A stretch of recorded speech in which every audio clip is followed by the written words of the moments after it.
بسم اللہ الرحمن الرحیم۔ السلام علیکم دوستو، میں محمد وارث، آپ دیکھ رہے ہیں میرا یوٹیوب چینل مظفر گڑھ محمد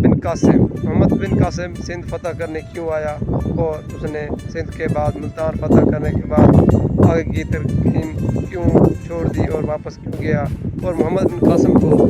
مسلمانوں کا ہیرو قرار کیوں دیا گیا، یہ جانتے ہیں اس ویڈیو میں۔ ناظرین، یہ سٹوری شروع ہوتی ہے جب ایک قافلہ دریائے سندھ کے کنارے سے گزر رہا ہوتا ہے تو یہاں کے مشہور ڈاکو ان کو لوٹ لیتے ہیں اور ان قافلوں والوں پر بہت ہی ظلم و ستم کرتے ہیں، کچھ لوگوں کو مار بھی دیتے ہیں، اور ایک عورت وہاں سے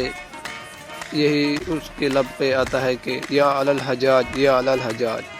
اور جو لوگ قافلے میں بچ جاتے ہیں وہ واپس جب جاتے ہیں، اور یہ سب جب پہنچے واپس عراق علی الحجاج کے پاس تو ان کو سارا ماجرا بتایا اور ان کو بولا کہ ایک عورت نے وہاں آپ کو پکارا تھا کہ یا علی الحجاج یا علی الحجاج۔ حجاج نے عورت کی حجاج غصے سے تمتما اٹھتا ہے اور ایک قسم اٹھاتا ہے، وہ قسم کچھ اس طرح ہے کہ پر سونا اور مجھ پر اپنی بیوی حرام ہے جب تک میں اپنی بہن کا پکارے ہوئے لفظوں کا جواب نہ دے دوں۔ اس نے لشکر تیار کیا، 3000 سے 4000 سپاہی دے کر عبید اللہ بن لبحان کو اس کی کمان سنبھالی اور اس کو کہا کہ تم جاؤ یہ مقصد پورا کر آؤ۔ یہ لشکر انتہائی کم وقت میں اور شکست کھا کر واپس آ گیا اور بہت سے سپاہی اور کماندار خود بھی شہید ہو گئے۔ اس کے بعد ایک اور لشکر تیار کیا، تیل بن توفہ کو یہ لشکر سنبھالا اور یہ بھی شکست کھا گیا۔ اس کے بعد پھر تیسرا لشکر تیار کیا۔ حجاج نے شامی قبائل جو کہ عرب میں بس رہے تھے ان سے اجازت چاہی اور ان سے بولا کہ مجھے سندھ کے حملے کی اجازت چاہیے اور میرا خزانہ ختم ہے اور آپ سے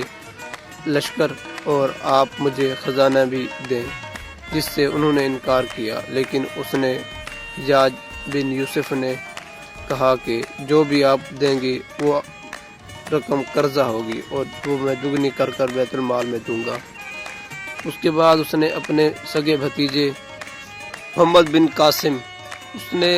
اپنے بھتیجے کو اپنی بیٹی نکاح میں دی ہوئی تھی اور 12000 کا لشکر اسے دے کر اسے روانہ کیا،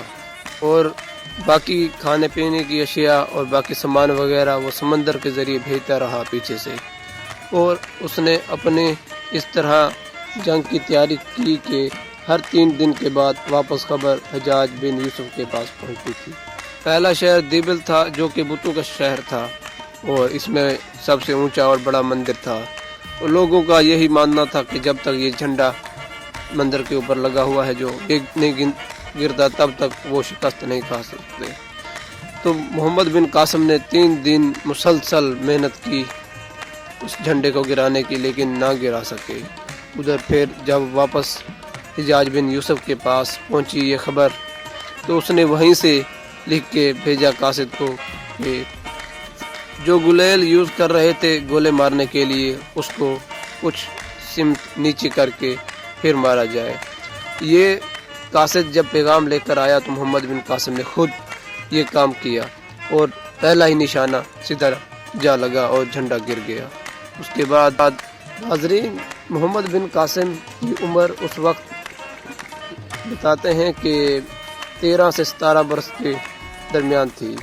اور یہ انتہائی بہادر اور دلیر انسان تھے۔ ناظرین، انہوں نے جتنے بھی قلعے فتح کیے اپنے بہادری اور عقل مندی سے کیے۔ ناظرین، یہ جتنے بھی بادشاہ تھے انہوں نے جنگ لڑ کر اور شکست کھا کر ہی قلعے دیے، کسی نے بھی اس کے ہاتھ پر سلطنت نہیں رکھی، اور ایک ایسا بھی بادشاہ تھا جو اپنی سلطنت چھین جانے کے ڈر سے اپنی بہن سے شادی کر کے بھی بیٹھا تھا۔ اس کا نام راجہ داہر تھا۔ راجہ داہر اور محمد بن یوسف کا جب آپس میں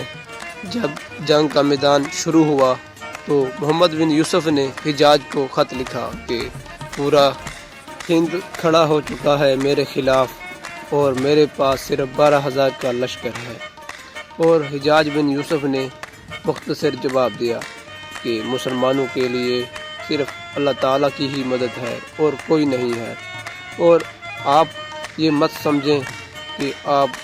12,000 ان سب سے کم ہیں۔ یہ خبر لے کر جب قاصد آیا تو سب سپاہیوں کو یہ خبر بتائی گئی، اور محمد بن قاسم نے دوبارہ پھر تیاری کی، اور پھر سب مسلمان سپاہی ایک ہی نعرے پر ڈٹ گئے کہ اللہ اکبر، اللہ ہی حامی و ناصر ہے اور اللہ تعالیٰ کی مدد ہمارے ساتھ ہے۔ اس نعرے کے ساتھ جب قلعے پر ٹوٹ پڑے تو اللہ تعالیٰ نے فتح ان کے مقدر میں لکھ دی۔ اس طرح وہ 2 ہجری کے اندر ملتان کے قلعے تک پہنچ گیا، اور وہ 90 ہجری میں نکلا تھا۔ 92 ہجری میں سندھ اور مختلف علاقوں سے ہوتا ہوا ملتان قلعے کی طرف آیا، اور ملتان قلعہ فتح کرنے کے بعد حجاج بن یوسف کی جب اس دنیا سے چلے جانے کی خبر ملی تو وہ آگے جانے کے تمام منصوبہ بندی چھوڑ کر واپس جانے کی تیاری کی۔ ناظرین، اس کہانی سے ہمیں ایک سبق ملتا ہے کہ اللہ تعالیٰ مسلمانوں کے ساتھ ہے، اور اللہ تعالیٰ پر کامل یقین ہے، اللہ تعالیٰ ہی ہماری مدد کرنے والا ہے۔ امید کرتے ہیں آپ کو ہماری یہ ویڈیو اچھی لگی ہوگی۔ مزید ویڈیو کے لیے چینل کو سبسکرائب کر لیں اور کمنٹ میں اپنی رائے کا اظہار ضرور دیں۔ شکریہ۔